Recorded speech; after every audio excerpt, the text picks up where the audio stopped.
नमस्ते नमस्ते विभो विश्वमूर्ते,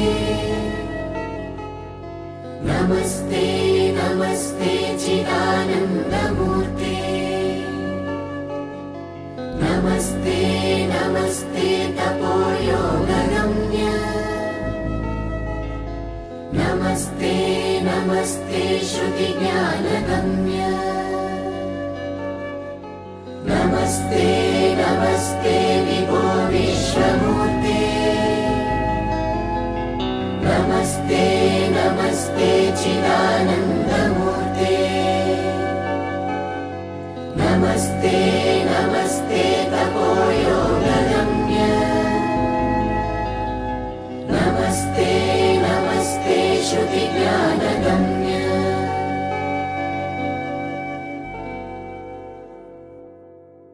మైత్రేయుడికి చెప్తున్నాడు పరాశరుడు, లక్ష్మణ భరత శత్రుఘ్న విభీషణ సుగ్రీవ అంగద జాంబవంత హనుమంతు వీళ్ళందరూ శత్రుజామరాలు అవి చేస్తూ ఉండగా బ్రహ్మ ఇంద్రుడు అగ్నియముడు వగైరా వీళ్ళందరూ దేవతలు కూడా ఆయనకి సర్వీస్ చేస్తూ ఉండగా కుబేరుడు ఈశానుడు వీళ్ళందరూ వచ్చి చేస్తున్నారట.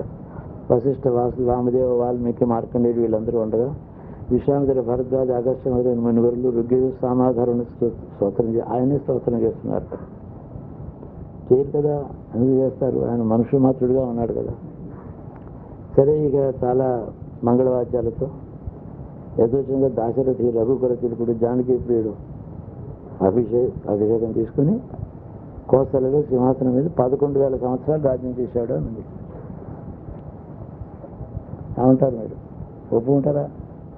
11,000 సంవత్సరాలు, 11,000 రోజులైనా 10,000 రోజులైతే 1000 రోజులైతే 3 సంవత్సరాలు వస్తుంది. అంతే కదా, 33 ఏళ్ళని వేసుకోవాలి. మొత్తం రాజ్యం చేసింది 11,000 years ఈ రూల్డ్ అని రాస్తారు. దట్ ఈస్ ఆ ఎగ్జాగరేషన్ వల్ల historicity of Rama's times damage అయ్యింది. అవి అలాంటి ఇష్టమైన కోసం ఎదురు చూస్తూ ఉంటాను నేను. Facts of some facts in purana to link up a historic connection. Historic damage అయ్యింది. మనం కొన్ని విషయాలు పరిశీలిస్తే పురాణం క్లియర్గా ఎగ్జాగరేషన్ అని, అందులో ఫ్యాక్ట్స్ మాత్రం రియాలిటీ అని, ఫ్యాక్ట్స్ అని రెండు తెలుస్తాయి. Facts have been stated but with exaggeration. The ఉద్దేశం ఏంటంటే ప్రజల్లో భక్తి, ఇన్స్పైరింగ్ డివోషన్ రావాలి ప్రజల్లో అని వాళ్ళ ఉద్దేశం, అందుకని రాశారు. రాముడు మొత్తం 60 సంవత్సరాలు కూడా పూర్తిగా జీవించినట్టు లేదు. 60 years is total life of Rama, maybe 5 years plus or minus. So how can you rule 11,000 years? అది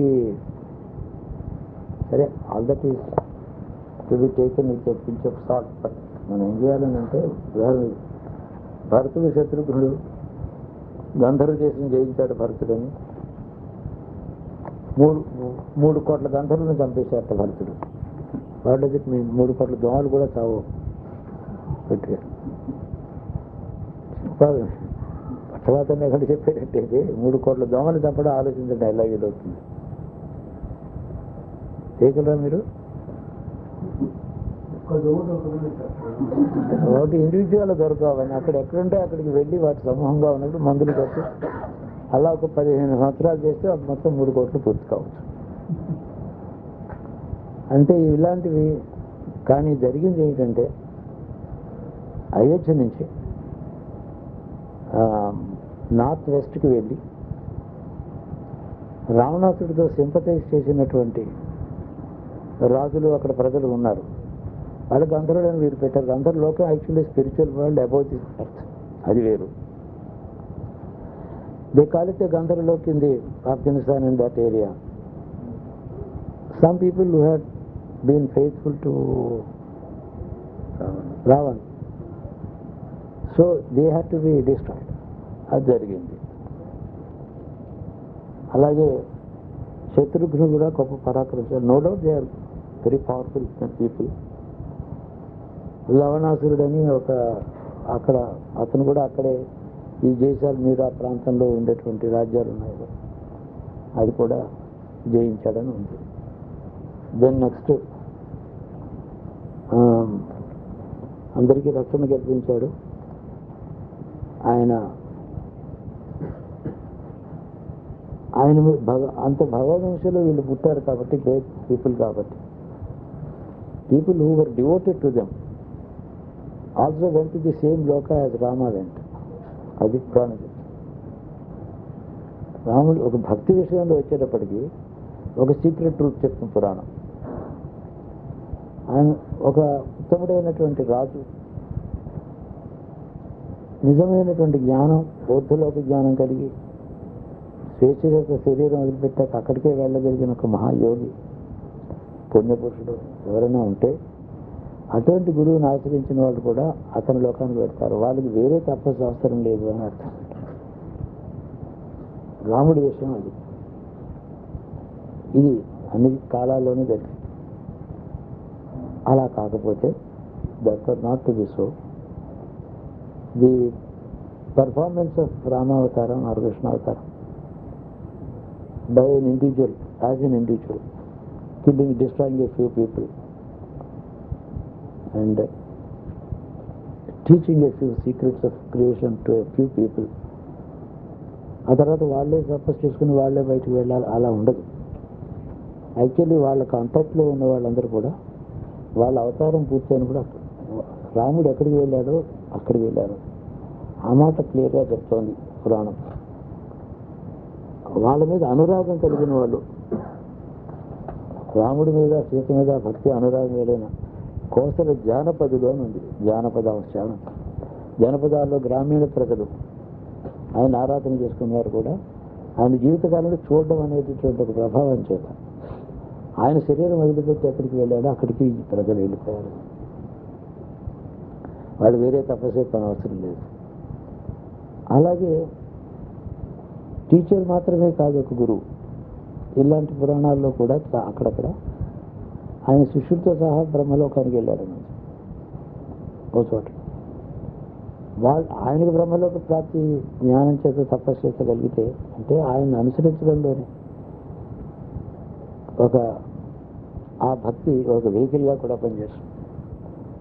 అందరూ తపస్సులు, అందరూ గురువుతో సమానమైన తపస్సు అందరూ చేయలేరు. రాజుతో సమానమైన ధర్మంలో అందరూ జీవించలేరు. రాముడిలాగా రాముడు ప్రజలందరూ జీవించగలరా? రాముడు అనుసరిస్తే చాలు, రామభక్తే చాలు. ఈ విధంగా పురాణం చెప్తుంది. ఇది మధ్యన ఒక వాక్యం. కోసల దేశపు జనపద ప్రజలందరూ కూడా రాముడు ఏ లోకానికి వెళ్ళాడో ఆ లోకానికి వెళ్ళాడు, ప్రజలందరూ వెళ్ళారు అని చెప్తుంది.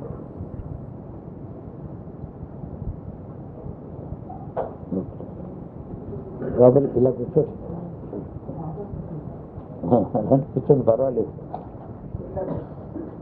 ఆ తర్వాత మిగతా ఒక్కొక్కరికి ఇద్దరు కొడుకులు ఉన్నారు.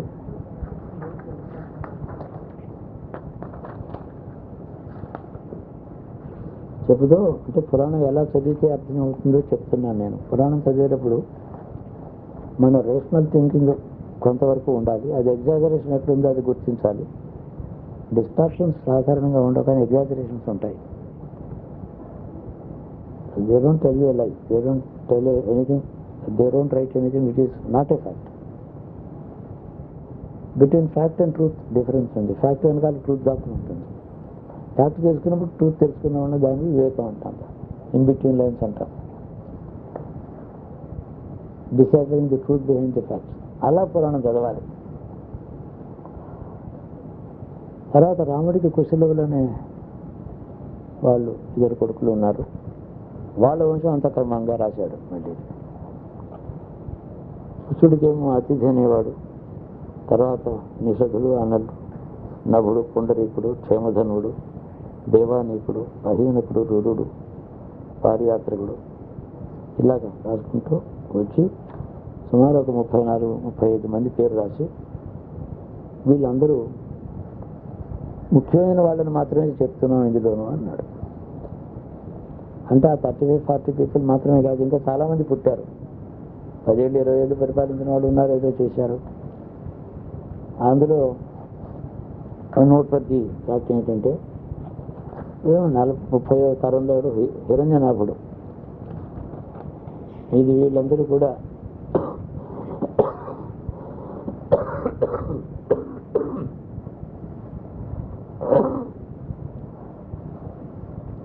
కుషుడి సంతానం చెప్తూ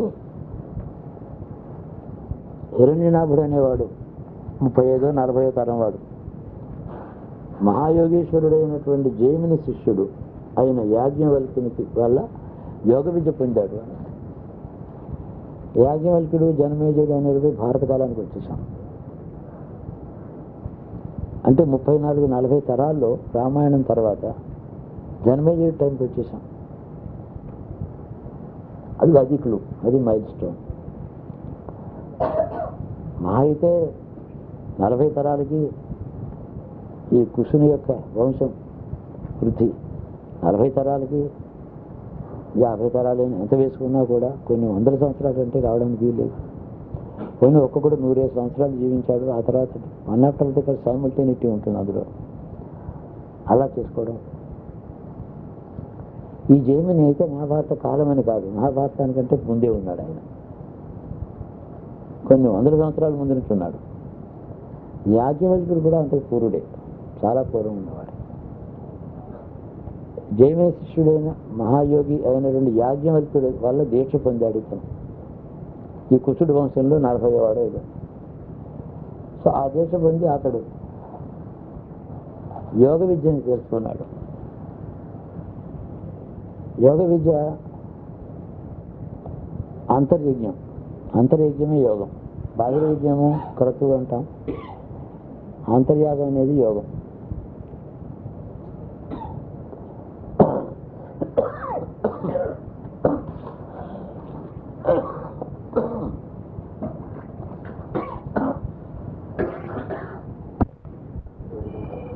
ఈ హిరణ్యనాభుడు వెళ్ళిపోయిన తర్వాత అనేక మంది పుట్టారు.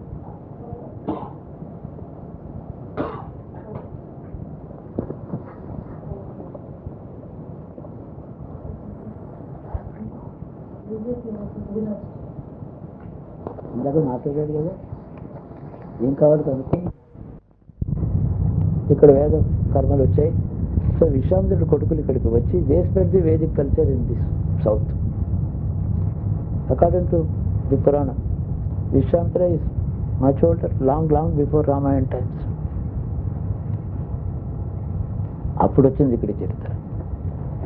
వీళ్ళందరినీ హైహయ తాళజంగులు వీళ్ళందరినీ జయించిన తర్వాత దే ఫౌండ్, మీరు ఈ దేశం నుంచి వెళ్ళిపోండి, అక్కడ బతకండి అని చెప్పి వాళ్ళని విభాగం చేసి కాంబోడియాకి వెళ్ళిన వాళ్ళనేమో కాంబోజా అన్నారు. వీళ్ళు పైల పేర్లు కూడా అలాగే మార్చేసి వేషభాషతో వెళ్ళారు. ఏమిటంటే వాళ్ళని ఐడెంటిటీ ఏమిటంటే దుడ్డే. So even before the advent of Islam or Christianity there were round heads, clean shaven. There were different varieties of hairstyles. That is, hairstyle is the identification mark. ఆ కాలం వచ్చిన తర్వాత రామాయణం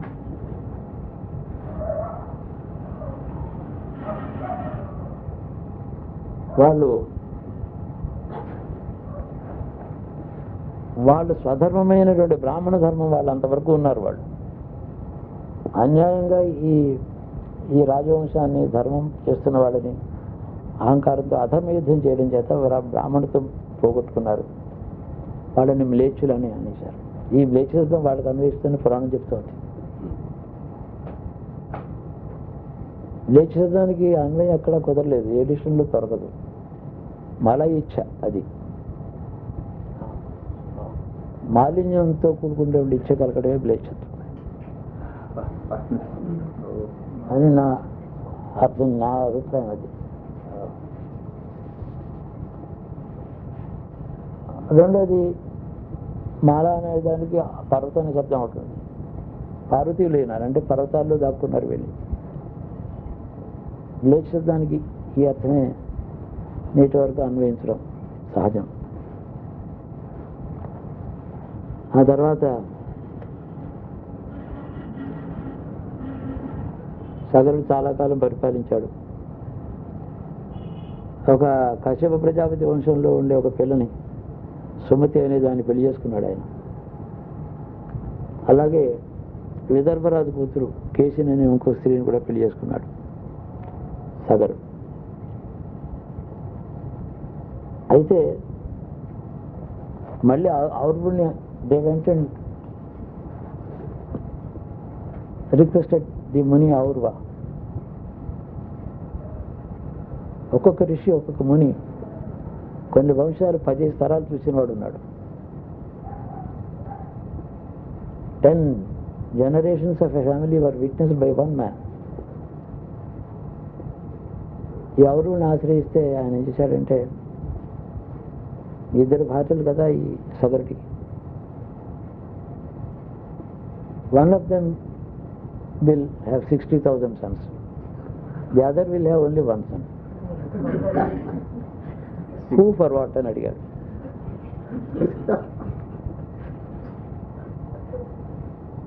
ఒక ఆవిడేమో నాకు 60,000 మంది కొడుకులే కావాలి. ఆవిడ అనుకుంది లోకం అంతా కూడా తన వశంలో ఉంటుందని అనుకుంది పాపం. Actually, again, this is a question of exaggeration. 60,000 sons cannot be born to a woman if the process of delivery is like what it is today.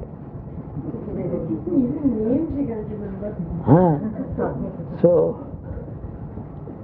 60 మంది, 6 కొడుకులు, ఒక్కొక్కరు 15 మందిని కన్నారు. 10 sons each to 6 sons of hers. తిరిగిపోయారు వాడు. సరే, ఔరుడు ఇచ్చిన ప్రసాదంలో అతనికి తెలుసు ఈ సగరు చరిత్ర, how his mother was poison and how he could really feel that the progeny of this clan, this family tree will not continue anymore. When a rishi had to interfere to save the insider in the mother's womb, normally సహజ ధర్మం నశించింది. Artificial ఒకరు తపస్సు చేతి ఇవ్వాల్సి వస్తుంది.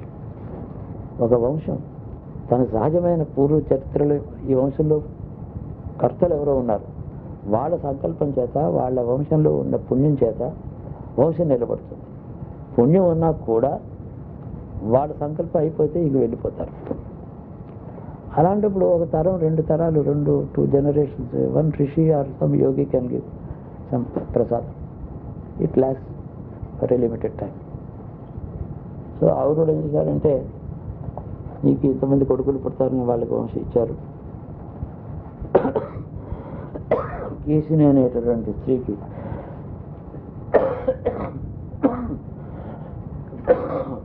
ఒకడే కొడుకు పుట్టాడు.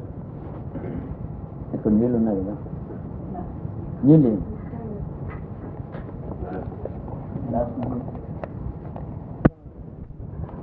అసమంజసం, వాడి పేరే సమంజసం కాదు. అంటే what is not normally accepted, whatever he does, what he says, what he does.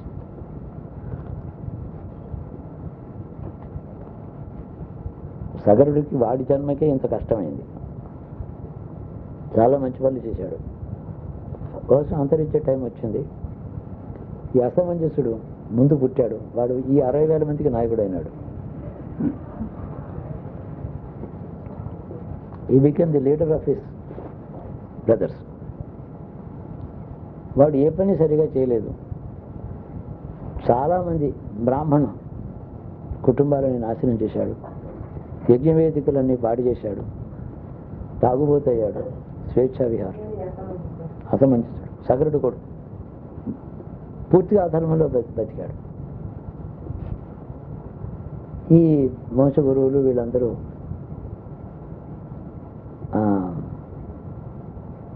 కపిలుడిని ఆశ్రయించాడు. Kapila ముని దగ్గరికి వెళ్ళారు. ఆవురుడు అనేటువంటి ప్రసాదం ఆ మహర్షి యొక్క ప్రసాదం చేసి వెళ్ళామని వచ్చారు వీళ్ళు. సగరుడు వంశం ఇంతటితో అయిపోతుంది ఇది. మరి వీళ్ళు ఇలాగా విచ్చలుడిగా తిరుగుతున్నారు, 60,000 మంది. అసమంజసుడు నాయకత్వం, చాలా బలపరాక్రమాలతో ఉన్నారు వాళ్ళు. తల్లి గర్భంలో వీళ్ళు పుట్టక ముందు తీసుకున్న ఆ తపోబలంతో ఉన్న ప్రసాదం చేత బలం ఎక్కువగా ఉంది వీళ్ళకి.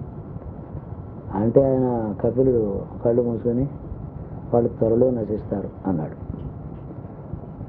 They will vanish very soon, చచ్చిపోతారు,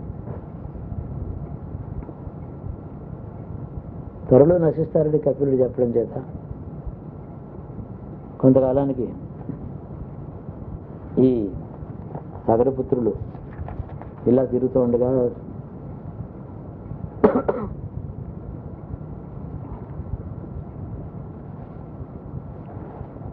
యజ్ఞాలు ధర్మం అంతా నాశనం చేశారు, దేవాలయాలు పడగొట్టారు, చాలా చేశారు. అదంతా చాలా చెప్తుంది. అది ఎలా అసలు ఏ విధంగా దేశాన్ని హారం చేయాలో పురాణం చెప్తే తెలుస్తుంది. ఎన్ని రకాలుగా దీన్ని అటాక్ చేయాలో చాలా వివరాలు డీటెయిల్స్ ఇస్తారు పురాణంలో. కావలిస్తే అవి చదివి మనం అందరికీ కాపీలు కూడా ఇవ్వచ్చు. వాట్ ఈజ్ అధర్మ ఇన్ ఇట్స్ ఫుల్లెస్ట్ గ్లోరీ. అదే అన్నీ కూడా యూ కెన్ ఏదైనా మీరే అన్వయం చేసుకోండి. Not don't take names. సరే, ఈ సగరుడు తన అసమంజసుడు 60,000 మంది కొడుకుల్ని పెట్టుకుని పోయి యజ్ఞం చేశాడు. ఆ కథ మీకు అందరికీ తెలుసు. యజ్ఞం చేశాడు, అశ్వమేధం చేశాడు. That horse was let off. అది ఆయన కపిలుడు శాపం ఉంది కదా. That horse was traced by these people close to the Ashram of Kapila Muni. అంటే లో లయింగ్ ఏరియాస్, ఒక గుహ, అరణ్యాలు, గుహల ప్రాంతాలకు వెళ్ళి దాక్కుంది. ఈ గుర్రాన్ని దొంగిలించిన కపిలమునిని చూశారు వాళ్ళు వాళ్ళ దృష్టితో.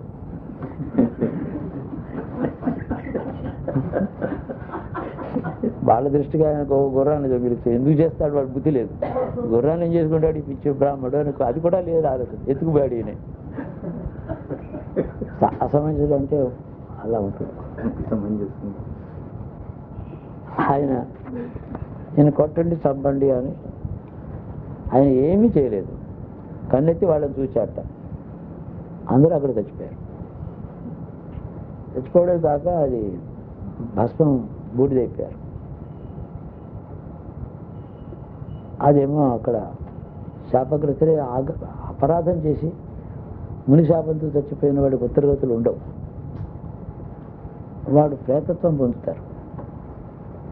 ఆ ప్రేతలు పశుపక్షాదుల్లో ప్రవేశిస్తాయి. చాలా చోట్ల పశువుల్లో కూడా ఒక ప్రేత ప్రవేశించినట్టు మనం చూడవచ్చు.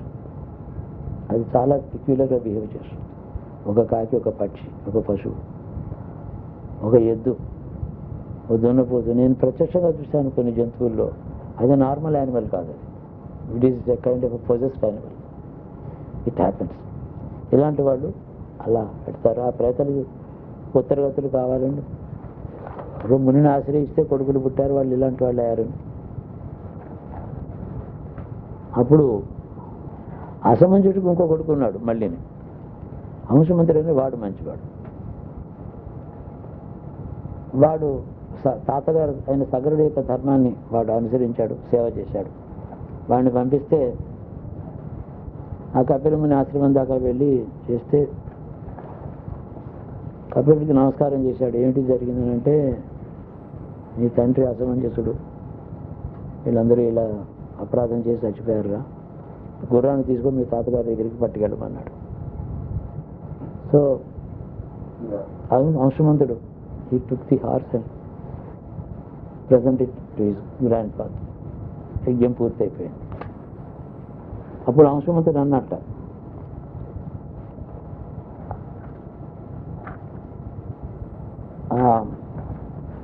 కపిల మహర్షిని ఆశ్రయించాడు. మరి వీళ్ళందరూ ఇలాగ శాపగ్రస్తులై ప్రేతలయ్యారు. నా తండ్రులు వీళ్ళని ఏం చేస్తే నేను నా రుణం తీరుతుంది? ఎందుకంటే father can commit a sin and go to hell, but this story does not end there. It is for his sons to redeem him. the honest responsibility to save him from the hell of his own making. It goes to the just with the son. అప్పుడు అంశమంతుడు తపస్సే గంగని కిందకి తీసుకురా అన్నాడు. గంగ ఇక్కడ ప్రవహిస్తే గంగ స్పర్శ చేత శాపదోషం పోయి ప్రతిత్వం పోయి వాడు ఉద్యోగాలిపోతారని చెప్పాడు. తపస్సు చేశాడు. ఆయన జీవితకాలం సరిపోలేదు. సో హీ డైడ్ ఇన్ తపస్సు. The Ganga could not be brought down. ఆ తర్వాత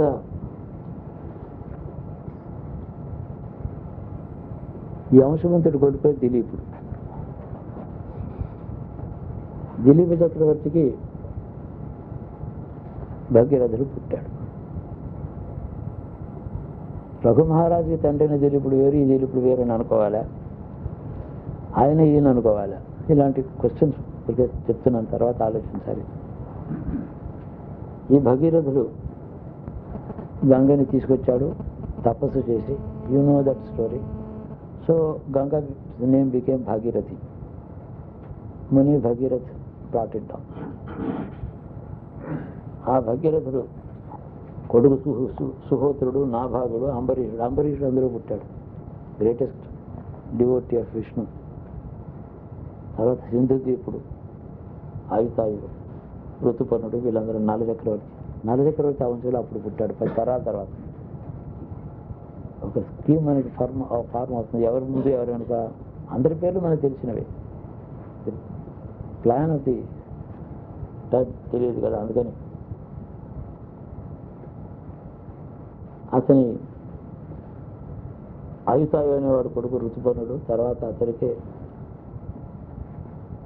ఈ ఋతుపర్ణుడు నలచక్రవర్తికి సమకాలీనుడు, లేదా శిష్యుడు, లేదా కొడుకు. అక్కడ వేగ్గా ఉంది.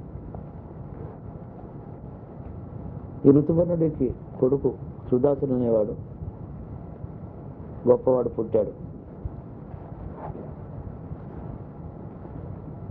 ఈ సుదాసుడు అంటే ఈ దిలీపుడు వంశంలోనే మళ్ళీ తర్వాత సుదాసుడు అనేవాడు పుట్టాడు. గంగ వచ్చింది, సగరుడు వంశం వాళ్ళందరూ తరించారు, అంతా అయిపోయింది. ఈ సుదాసుడు అనేవాడు గొప్ప చక్రవర్తి. వాడు చాలా యజ్ఞాలు అవి చాలా చేశాడు. అయితే వంశాన్ని ఏదో ఒక పేడ అనుసరిస్తూనే ఉంది.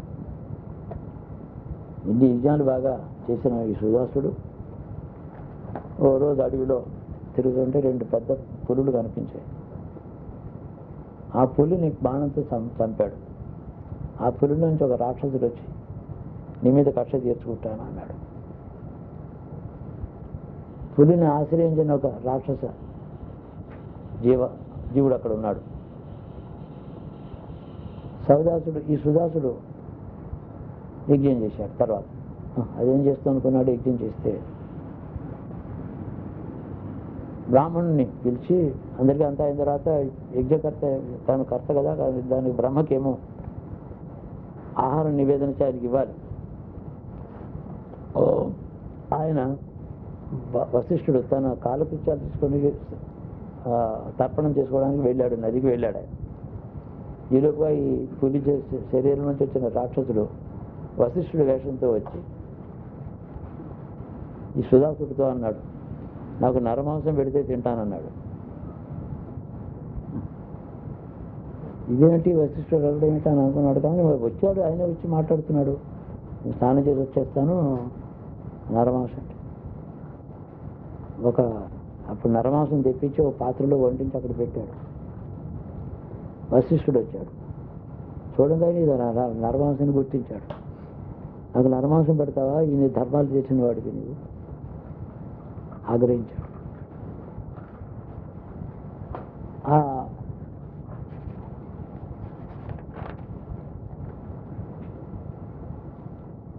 అంటే నాకు మీరే ఇలా చెప్పారు, చెప్తేనే చేశాను అన్నాడు. అవుని నాకు చూడగానే నేను ఆగ్రహం పట్టలేక వశిష్ఠుడు, నీకు నరమాంసం ఆహారం అవుతుంది అని శాపం పెట్టి, అంటే బ్రహ్మరాక్షసుడు అవుతాను. నా అపరాధం లేదు, మీరు చెప్పారు కదా అని చెప్పి దృష్టితో తెలుసుకున్నారు.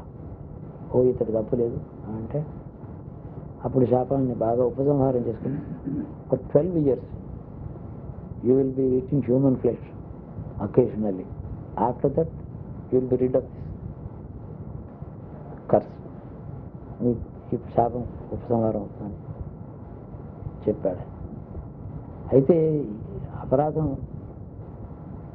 చేయకుండా నన్ను బ్రాహ్మణుడు ఏంటి తానే వచ్చి నన్ను నరమాంసం వండి పెట్టమనగా ఇప్పుడు వచ్చి నేను చెప్పలేదు అంటాడు, అన్యంగా శాపం కూడా పెట్టాడు అని ఆ సుదాసుడికి ఆగ్రహం వచ్చి తాను వశిష్ఠుని చెప్పించడానికి నీళ్లు పట్టుకున్నాడు.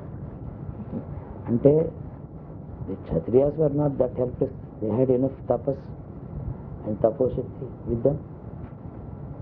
ఆయన భార్య వచ్చింది, ఆయన మనకి వంశగురువు బ్రాహ్మణుడు, ఏదో సత్యమని ఆయన నమ్మి నువ్వు అపరాధం ఉందని అనుకుని కదా శాపం పెట్టాడు, అకారణంగా శాపం పెట్టలేదు, మిస్గైడెడ్ కాబట్టి ఆయన చెప్పించకూడదు తప్పు అని చెప్పి బోధ చేసింది. అప్పుడు ఆ నీళ్లు శాప జలం ఉంది కదా, వశిష్ఠుడిని సరే నేను క్షమిస్తున్నాను వెళ్ళిపోయా అని చెప్పి తన పాదాల మీద పోసుకున్నాడు. ఆ నీళ్లు నల్లగా పెద్ద మచ్చగా పాదాలను ఆశ్రయించింది శాపజలం. ఆయనకి కల్మాషబాదుడని, కల్మషంతో కూడుకున్న పాదములు కలిగిన వాడని పేరు వచ్చింది.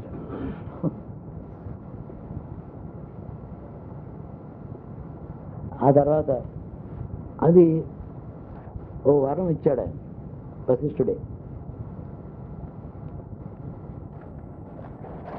3 రాత్రుల్లో ఒక రాత్రి, ఎవరి 3rd night అనుకోండి, రాక్షసత్వం నిన్ను ఆవహిస్తుంది, అప్పుడు మనుషుని తింటావు, నరమాంసం తింటావు, శాపం అంతవరకు పనిచేస్తుంది. ఈ విధంగా 12 సంవత్సరాల్లో నీకు శాపం. రాజుగా ఉండే ఒక రాత్రి సడన్గా రాక్షసత్వం అతనిలో వచ్చేది, ఎవరో మనుషుని చంపేసేవాడు. అలా 12 సంవత్సరాలు జీవించాడు ఆయన.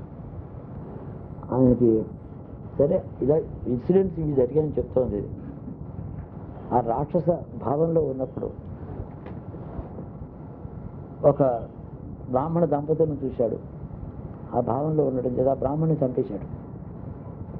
అంటే ఒక మనిషికి టెండెన్సీస్ తన సహజంగా తన కర్మ చేత ఎక్యుములేట్ అయినటువంటి టెండెన్సీస్ కొన్ని ఉంటాయి. బయట నుంచి కూడా ఒక some evil force can catch hold, take position of the consciousness and then he behaves differently. ఇలాంటి ఫినామినా చాలా ఉండేది ఈ దేశంలో ఒకప్పుడు. దాన్ని రాను ఈ కాలంలో దెయ్యం పట్టుకుంది, ఏదో భూతం ఆవేశింది అని ఆ థాట్ అప్పటి నుంచి ఉంది. ఇవన్నీ ఇప్పుడు వీళ్ళు అనుకునే భూతావేశాలు దెయ్యాలు నిజం కావు, దాన్ని వీళ్ళు వదిలించడం నిజం కాదు, అసలు లేనే లేదు అక్కడ. వీళ్ళకేమో 1000 రూపాయలు ఖర్చు, వాడికి 2 ముట్టడం అంతే ట్రాన్సాక్షన్స్. దెయ్యాలు భూతాలు సాధారణంగా ఎవరిని ఆవేశించేటువంటి ఇప్పుడు లేదు, ఎందుకంటే ఆ దెయ్యం కంటే నీచంగా ఉన్న మనుషులు ఎక్కువ ఉన్నారు.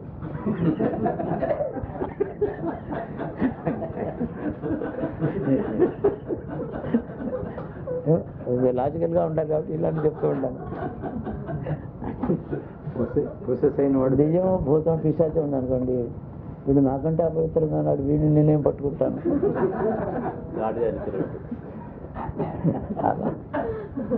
లోకంలో అందువల్ల ఇప్పుడు అవి నిజంగా లేవని చెప్పడానికి కారణం పవిత్రమైన బ్రాహ్మణ ధర్మంలో ఉండే, అహింస ధర్మంలో ఉండేవాళ్ళు స్త్రీలు, పవిత్రమైన స్త్రీలు పురుషులు ఉన్న కాలంలో వీటికి ఏమో ఆవేశించడానికి అవకాశం ఉండేది. వాడు ఆ బ్రాహ్మణ్ణి చంపేశాడు రాక్షస భావంలో ఉన్నప్పుడు. ఆ బ్రాహ్మణి ఆయన భార్య మళ్ళీ చెప్పించింది, ఒక శాపగ్రస్తుడై రాక్షసత్వం పొంది ఇంకో బ్రాహ్మణ్ణి చంపితే మళ్ళీ వీడికి శాపం వచ్చింది. ఒరిజినల్గా సౌమ్యుడు మంచివాడు, యజ్ఞాలు కర్తూరు చేసిన వాడు, గోదానం భూదానం అన్నీ చేసి ధర్మాన్ని శాసించిన వాడికి ఈ లోకంలో కాల ప్రభావాన్ని దీన్ని అంటాం అన్నమాట. ఈ కాలంలో ఒకనొక ధర్మం వ్యాపిస్తుంది, దానికి విక్టిమైజ్ అవుతారు మనుషులు, మంచివాళ్ళు.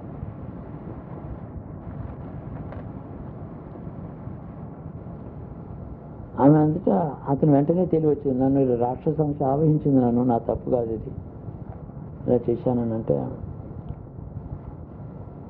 కాబట్టి ఆ భార్యని వెళ్ళి వేడుకున్నట్టు నన్ను నా తప్పే అపరాధం, నీ భర్తను చంపాను నేను, కానీ నేను క్షంతవ్యుడిని అని చెప్పాడు. అయితే దాంపత్య సుఖం నాకు నా భర్తతో ఉండే యోగం లేకుండా చేసావు కాబట్టి, నువ్వు ఎప్పుడైనా భార్య అనే వస్తువుని సంపాదించుకున్న భార్య దగ్గరికి వెళ్ళావో అని ముట్టుకున్నావు చచ్చిపోతావు అని చెప్పి. కాబట్టి అది దానికి ఈ బ్రాహ్మణ స్త్రీ చెప్పిన శాపంతో కండిషన్ వాడిని శాపం పెట్టింది. కానీ ఈ శాపం తప్పించుకోవడానికి ఉపాయం కూడా చెప్పింది ఆవిడ. భర్తలు సహగమనం చేసింది, కర్మ అనుకుంది. ఇతడు ఈ కారణం చేత తపస్సులో ప్రవేశించాడు. నాకు భార్య పిల్లలు భోగభాగ్యాలు ఏమి లేవు, ఇదివరకు ఉన్నదానికి చాలా కష్టపడ్డాను అని తపస్సులో వెళ్ళి యోగం చేత ఊర్ధలోకాలు వెళ్ళిపోయాడు వాడు. ఒక శాపం వాడికి ఏమో సంసార సుఖాన్ని నుంచి దూరం చేయగలిగింది, అది బోధే అయిందన్నమాట. మరి తనకి కొడుకులు ఎలా పుట్టాలి, వంశోద్ధారకుడు కావాలి కదా. అతని భార్య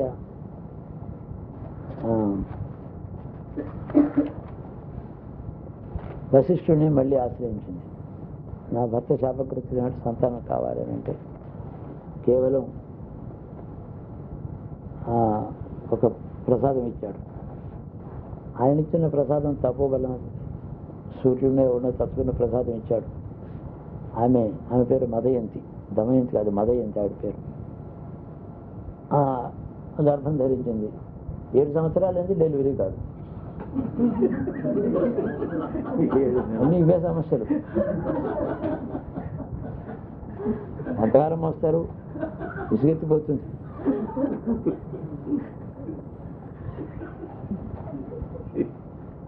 ఆయన అప్పుడు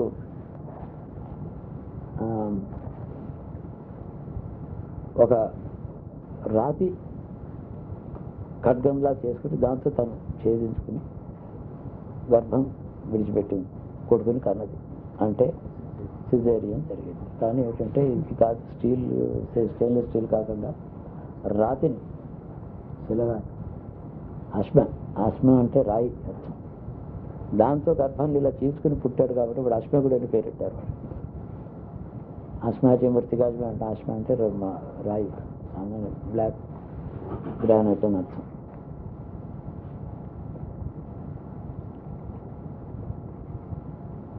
అతడు ఈ అశ్మకుడు పుట్టి పెరిగిన తర్వాత ఆ కాలానికి, ఇంకా రామాయణానికి కాలం ముందే ఎలాగ తెలుస్తోంది అంటే పరశురాముడి కాలం వచ్చింది. ఈ హైహయులు అక్కడి పారిపోయి దూరంగా వెళ్ళిపోయారు కదా, వాళ్ళేమో పరశురాముడి తండ్రిని చంపారు, గోవుని ఎత్తుకుపోయి. పరశురాముడిని ఈ కాలం వచ్చేటప్పటికి అశ్మకుడు రాజ్యం వెళ్తున్నాడు. శాస్త్రం వదిలిపెట్టిన శత్రువుని నేను చంపను అన్నాడు ఆయన పరశురాముడు.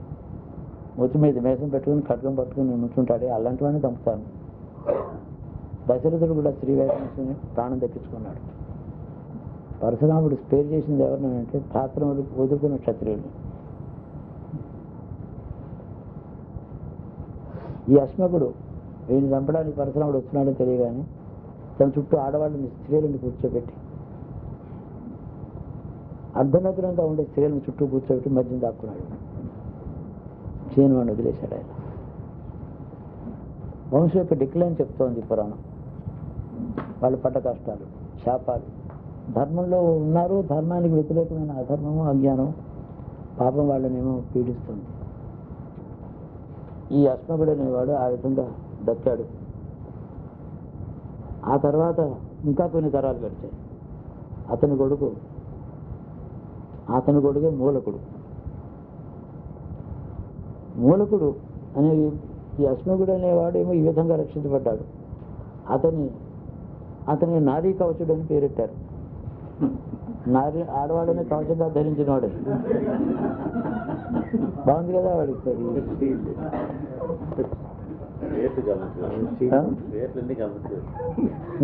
పురాణం కొంచెం కొద్దిగా హిస్టారిక్ సెన్స్ ఎక్స్ప్లెయిన్ చేస్తున్నాను. సెన్స్ ఆఫ్ పురాణం తెలియాలి.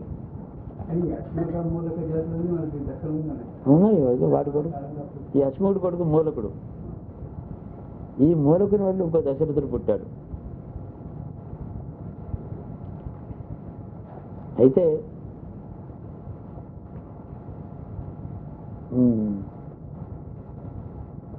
ఈ దశరథుడి కొడుకు ఇల్బలుడని, ఇలిబిలుడు అని కూడా అంటారు. దాన్ని ఇలిబిలి అని రాస్తారు వాడి పేరు పురాణంలో.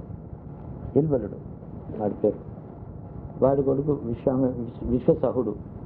ఆ తర్వాత ఖట్వాంగుడు. ఆ ఖట్వాంగుడు కొడుకు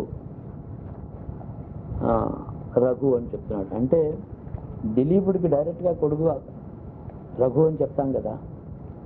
ఇన్ని తరాలు అయిన తర్వాత మరొక దిలీపుడు ఉండి రఘు తండ్రి అయి ఉండాలి. ఆ పేరు పెట్టినవాడు మళ్ళీ అదే పేరుతో ఇంకోటి పుట్టొచ్చు ఆ వంశంలో. ఇక్కడ నెమ్మదిగా రామాయణ కాలానికి చేరుతోంది కథ. రామాయణానికి పూర్వకాలం, పూర్వరంగం పరశురాముడు. ఆ తర్వాత ఈ ఖట్వాంగుడు, ఈ విశ్వసవుడు దశరథుడు. అంటే ఆ దశరథుడు కొడుకులు లేరని కదా మన పురాణం చెప్తోంది. కాబట్టి ఈ దశరథుడు పూర్వుడు, చాలా పూర్వం అన్నమాట. ఇతరికి మూలకుడు, ఇల్బలుడు. వీళ్ళు అశ్మకులు, మూలకులు అనేటువంటి ఆటవిక జాతులైనారు ద్రావిడ దేశంలో. వాళ్ళ వంశస్థులు దక్షిణ దేశంలో వాళ్ళ మూలకులని, వాళ్ళకి అశ్మకులని. అశ్మకులకి ఏమైందంటే ఆ మూలపురుషుడేమో రాతితో ఆపరేట్ చేస్తే పుట్టాడు కాబట్టి వాళ్ళందరికీ చిహ్నం చిన్న రాతితో చేసిన కత్తి లాంటిది పట్టు తిరిగేవారు వాళ్ళు. మేము అశ్మకులం అని తిరిగారు వాళ్ళు. ఇది ఇంకో చోట ఉంది, ఇందులో లేదు, మరో చోట. మూలకులు కూడా అలాగే. సరే, వీళ్ళు వీళ్ళందరూ వచ్చారు. ఈ ఖట్వాంగుడు అనేవాడు మాత్రం అంటే ఇప్పుడు ఈ దశరథుడు వంశంలో 4వ తరంలో 5వ తరంలోనూ ఖట్వాంగుడు వాడు చాలా పరాక్రమవంతుడే. వాడేమో దేవతలకి రాక్షసుల మీద యుద్ధం చేసినప్పుడు సహాయం చేశాట. ఈ దేవదానవ యుద్ధాలు ఆ కాలం వరకు, up to the time of Parashurama, the higher worlds were closer to the earth. The secret. ఇప్పుడు స్వర్గం ఎంతో దూరంగా వెళ్ళింది. భూమండలం, సూర్యుడు ఈ స్పేస్లో చాలా వేగంగా ముందుకు వెళుతోంది. సోలార్ సిస్టమే వెళ్ళిపోతుంది. ఈ సోలార్ సిస్టమ్ ఒకప్పుడు ఒక నక్షత్ర మండలానికి సమీపంలో ఉన్నప్పుడు ఊర్ధ్వలోకాల దగ్గర ఉన్నాయి హయ్యర్ వరల్డ్స్. అక్కడ దేవాసుర సంగ్రామాలు జరిగేవి.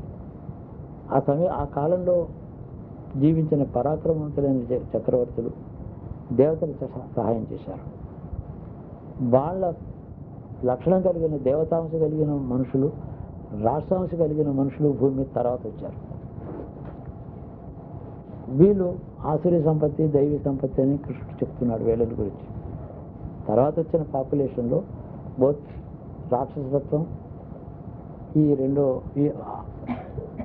బ్రాహ్మతత్వం రెండు కూడా వాళ్ళని ఆశ్రయించారు తర్వాత. అయితే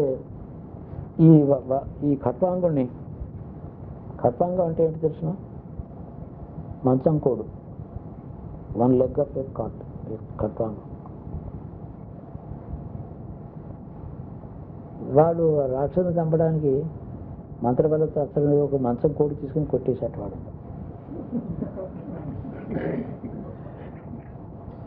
అలాగే ఏదో ఒక చిన్న సంఘటన వల్ల ఒక పేరు వాడు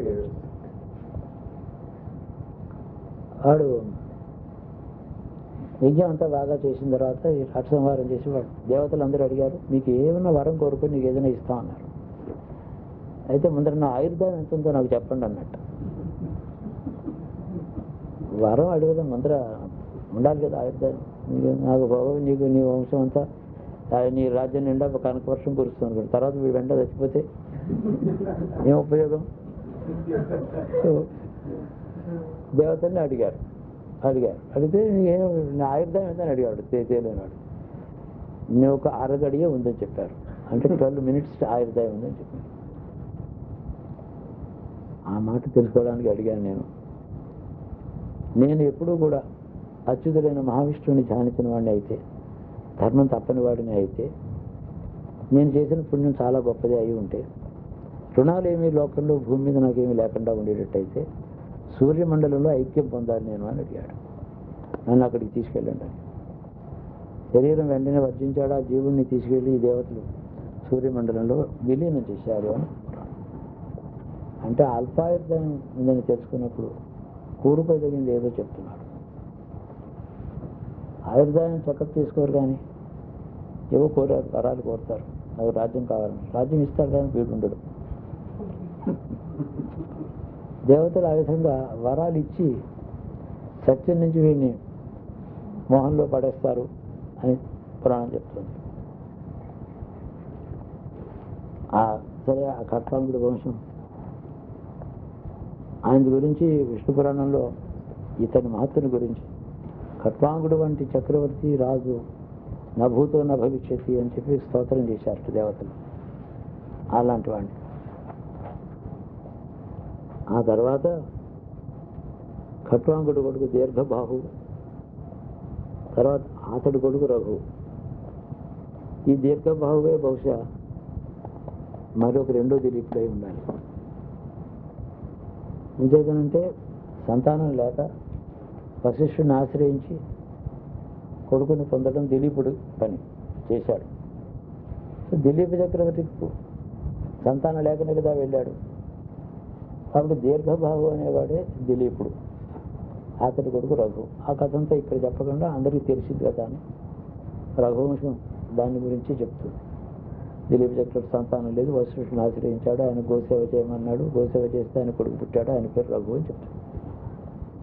అదంతా రఘు మహారాజు పుట్టాడు. అంటే we are still far away from Ramayana times. ఆ రఘు కొడుకు అజమహారాజు. అజమహారాజు కొడుకు దశరథుడు. ఈ దశరథుడు దిలీపుడు పూర్వం కూడా ఉన్నారు ఆ పేరుతో కొందరు. ఈ రఘు మహారాజు ఏమో పుట్టిన తర్వాత అజుడు పుట్టాడు, అజుడు తర్వాత ఏమో ఈయన దశరథుడు పుట్టాడు. అప్పటికి రామాయణ కాలానికి వచ్చాము. ఇందాక మనం కుశలవుల యొక్క చరిత్ర చెప్పుకుంటూ 100 తరాలు అయిందని చూసారా. ఇంత చరిత్ర పూర్వమే ఉంది రామాయణానికి. రామాయణానికి పూర్వం ఇంతమంది ఋషులు, ఇంతమంది బ్రాహ్మణులు, రాక్షసులు, తపస్సులు, శాపాలు, ఊర్ధ్వలోకాలు, అధోలోకాలు పూర్వం. అంటే భారత భూమిలో ఆర్య సంస్కృతి, ఆర్యుల యొక్క సృష్టి రహస్య జ్ఞానం, సృష్టి రహస్య జ్ఞానానికి కావలసిన మార్గాన్ని తపస్సుగా నిరూపణ చేయడం, తపస్సు అంటే ఒకటి నిర్వచనం చేయడం, ధర్మం అధర్మం ఏదో వాళ్ళు నిర్వచనం చేయడం, ఇదంతా చాలా తరాలు పూర్వం రాముడికి ముందే జరిగింది. కానీ ఆ ఒకడు రావణాసురుడు చేతిలో చచ్చిపోయిన వాడు ఇంకా ఒకడేదో చచ్చిపోయాడని చెప్పారు, వాడు ఇంకా బతికున్నాడు రావణాసురుడు. పరశురాముడికి నమస్కారం చేశాడు, వదిలేశాడు ఆయన. రెండో కారణం ఏమిటంటే రావణాదులందరూ కూడా బ్రాహ్మణుడు, రాముడేమో క్షత్రియుడు. ఈ క్షత్రియులలో అధర్మం ఉన్నప్పుడేమో బ్రాహ్మణుడే పుట్టి బ్రాహ్మణుడిగా పరశురాముడు వీళ్ళందరినీ చంపాడు. బ్రాహ్మణ జాతి అయినటువంటి లంకావాసులు, ఈ రాక్షసులు, వీళ్ళలో అధర్మం పెరిగినప్పుడు క్షత్రియుడై పుట్టి రాముడు వీళ్ళని చంపాడు. ఇదొక సూత్రం. రాముడు క్షత్రియుడే వాళ్ళని చంపాలి. ఇంకెవరి చేతిలోనూ బ్రాహ్మణుడికి శిక్ష పడకూడదు, క్షత్రియుడికి శిక్ష పడకూడదు. ఇది రామాయణ కాలానికి వచ్చేసాం. ఈ దశరథుడు కొడుకు ఏం చేశాడో అవన్నీ తెలుసు. ఈయన 60,000 సంవత్సరాలని చెప్పగా నేను మీరు చెప్పాను మీకు. తర్వాత కుశుడికి అతిథి మొదలైన కొడుకులు ఎంతమంది పుట్టారు, తర్వాత ఏమి జరిగింది ఇంతకుముందు చెప్పాం. ఇది చివరికి మహాభారత కాలానికి అభిమన్యుడి చేతిలో కుశుడి వంశంలో పుట్టిన 100వ వాడెవడు బృహద్బలుడు అనేవాడు చచ్చిపోయినాడు. మహాభారత యుద్ధంలో అభిమన్యుడి చేతిలో పోయినాడు. అయితే ఇది మళ్ళీ ఇక్ష్వాకుడు చరిత్ర మళ్ళీ వెనక్కి వెళ్ళి పూర్వలంకానికి వెళ్ళి అక్కడి నుంచి ఇదంతా ఇక్ష్వాకు వంశం చరిత్రే.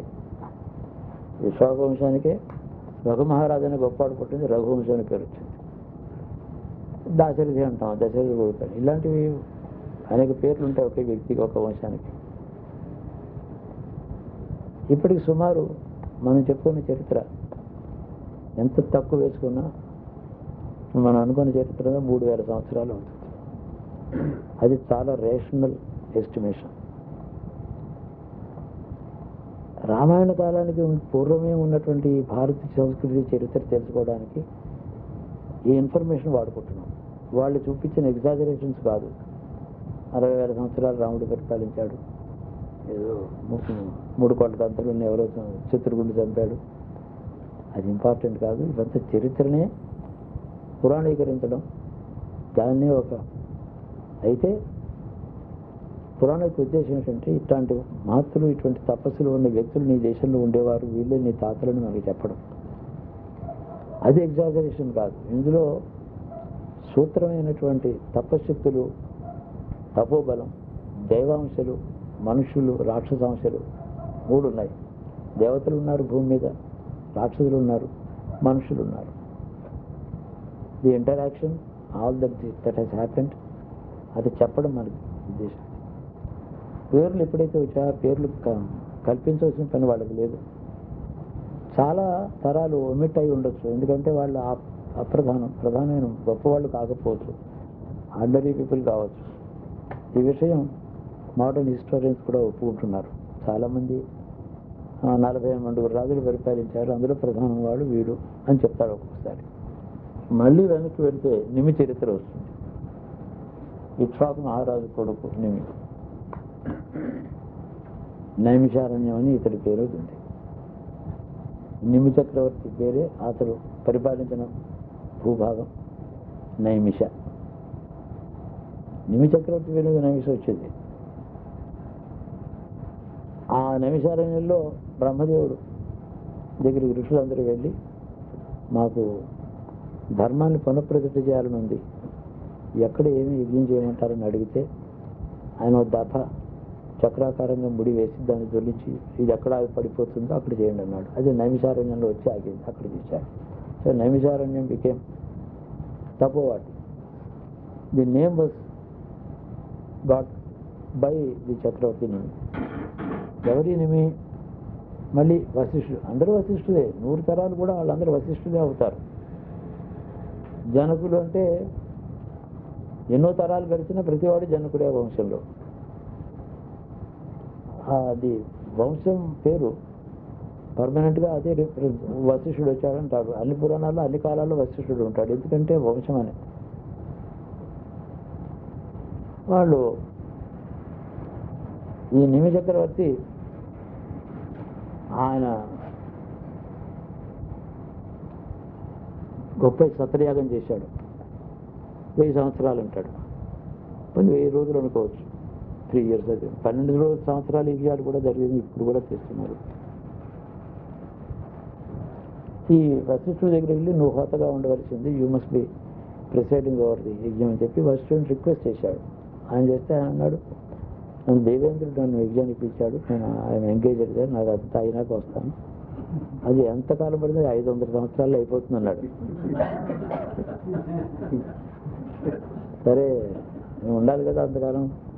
ఆయన ఏం చేశాడంటే సరే అన్నాడు, ఏం మాట్లాడలేదు, మౌనంగా వెళ్ళిపోయాడు. అక్కడ గౌతమ మహర్షి వంశస్థుడు గౌతముడు ఉన్నాడు. ఈ నిమి చక్రవర్తి గౌతముడిని ఆశ్రయించాడు. మా కులగురువు ఏమో వశిష్ఠుడు ఇలా అని చెప్పి వెళ్ళిపోయాడు, నేనేం అనలేదు, మరి నువ్వు వచ్చి చేస్తావంటే చేస్తా అన్నాడు. గౌతముడు వచ్చి యజ్ఞం పూర్తి చేశాడు. ఆయన అక్కడ ఎంగేజ్మెంట్ అయినాక ఇక్కడికి వచ్చి యజ్ఞం పూర్తి అయిపోయింది. గౌతముడి చేస్తే యజ్ఞం చేయించుకున్నాడు, అయిపోయింది. స్పర్ధలు ఉంటాయి ఒకరి మీద ఒకరికి. యజ్ఞం అంతా అవపృత స్నానం చేశాడు. గౌతమ భోదాన చేసి దీర్ఘంగా హాయిగా నిద్రపోతున్నాడు నిమి చక్రవర్తి. చిరకాలం దీక్షలో ఉన్నాడు, నిద్రపోతాడు. నిద్రపోతున్న నిమిని వశిష్ఠుడు ఆకలంతో చెప్పించాడు, నువ్వు విదేహుడుగా నీ దేహం పతనం అయిపోతుంది, నీ శరీరం పోతుంది, you die, you are separated from your body అని చెప్పించాడు. ఆ నిమి చక్రవర్తి మళ్ళీ ఈ శాపం విని లేచి వశిష్ఠుడిని శపించడానికి నీళ్లు తీసుకుని, నేను చేసిన యజ్ఞంలో ధర్మం ఉంటే నీకు కూడా శరీరం పోతుంది అని. ఈ curse Vasishtha also dropped his body. అయితే వశిష్ఠుడు బ్రహ్మజ్ఞాని, తపస్సు చాలా చేసినవాడు, క్షాత్ర ధర్మంలో ఉన్నవాడు కాదు కదా. ఆయన ఏం చేశాడంటే తన యోగ బలం చేత బ్రహ్మదేవుడి దగ్గర లోకానికి వెళ్ళి శరీరం లేకుండా బ్రహ్మ చుట్టూ 3 ప్రదర్శనలు చేశాడు. ఆ భగవంతుడి చుట్టూ బ్రహ్మ చూశాడు. ఏం వశిష్ఠ నీకు గతి ఏమిటని అడిగాడు. నిమిషాపం అని చెప్పాడు. అయితే ఊర్వశి గర్భాన్ని మిత్రావరుణుల యొక్క దేవతలకు తేజస్సు కింద ఒక పాత్రలో పెట్టబడి ఉంది, నువ్వు అందులో వెళ్ళు అన్నాడు, నీకు శరీరం వస్తుంది. సో ఈ entered in to that seminal contents in a part. ఈ జీవుడు అందులో ప్రవేశించాడు, శరీరం వృద్ధి పొందింది, మనిషి శరీరం వచ్చింది, సార్ దివ్యాంశతో వచ్చింది. సో ఈ got back is human body. మరి నిమి చక్రవర్తికి శరీరం పోయింది కదా, ఆయన దేవతలు ఆయన దగ్గరికి వచ్చారు, నువ్వు చాలా యజ్ఞాలు ఖర్చులు చేశావు, స్వర్గానికి రావాల్సిన ఆహ్వానించారు, నాకు ఇంట్రెస్ట్ లేదన్నాడు. ఎప్పుడు శరీరం లేకుండానే నేను నిత్యుడుగా ఉండాలి, అది నాకు ఆ వరం ఇమ్మన్నాడు. అయితే ఇంతవరకు మనుషులలో పురాణం ఇలా చెప్తుంది, నిమేషులని వేరు మనకి రెప్పవాటు, అనిమేషులు అంటే అది లేని వాళ్ళు అని అర్థం, దేవతలు. నువ్వు జీవకోటి యొక్క రెప్పలలో, మనుష్య జాతి యొక్క రెప్పలలో ప్రవేశించు, అంటే ఐలిడ్స్ని ఆశ్రయించు, అందులో చైతన్యం నీవే ఉంటావు. ఆ రెప్పేలా మూసుకోవడం చేయడం ఉంది, ఆ చైతన్యం నీవే అవుతావు, కాబట్టి నీకు చావే ఉండదు, ఎన్నాళ్ళైనా ఉంటావు అని చెప్పి ఆ వరం ఇచ్చారు. అందుకని ఆ నిమి చక్రవర్తి ఇందులో ప్రవేశించలేదు, నిమేషం అని పేరు వచ్చింది. అంటే అర్థం ఏంటంటే ఆ జీవుడికి మళ్ళీ పునర్జన్మ లేదు, సృష్టి ఉన్నంతకాలం మనుషులో ఉంటాడు, తర్వాత బ్రహ్మలోకానికి పోతాడు. ఇది నిమి చక్రవర్తి చరిత్ర. అయితే అతడు దేహం పోయింది కాబట్టి విదేహుడు అని పేరు వచ్చింది, అతని రాజ్యానికి విదేహ రాజ్యం అని పేరు వచ్చింది. అందులో పుట్టింది కాబట్టి వైదేహి అయింది. 3 మాటలు అర్థమైంది కదా కథంతాను. రాజుకు పోయిన దేహం పోతే అదేమో రాజ్యానికి పేరు వచ్చింది, అక్కడ పుట్టిందేమో అదంతా కూడా ఆయన. సరే అతడు అతను పోయినాడు కదా, అతడి యోగి శరీరం వాడు మహా తపస్సు చేశాడు, శరీరం నుంచి బయట వచ్చాడు, శరీరానికి ఏమో మృత్యు లేదు, అలా ఉంది. ఆ దేహం ఆ శరీరాన్ని ఋషులు మధించారని ఉంది.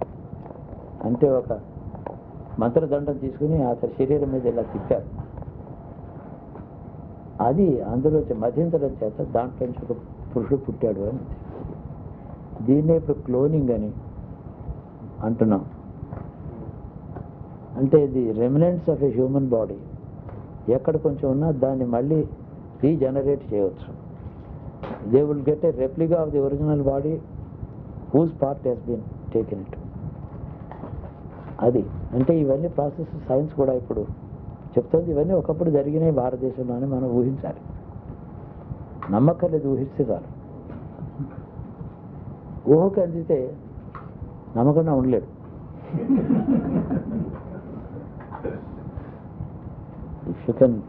If it is possible to think of this possibility, you begin to believe in it.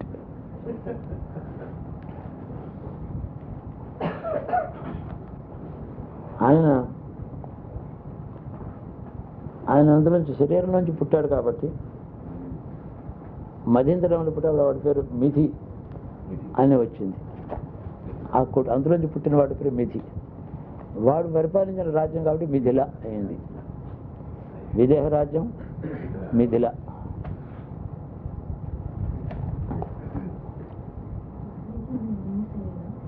నిమి శరీరం నశించారు. వశిష్ఠ శాపం చేత జీవుడు బయటకు వస్తే ఆ శరీరం ఇంకా ప్రాణంతో ఉంది. It is life body without the జీవాత్మ ఇన్ ఇట్.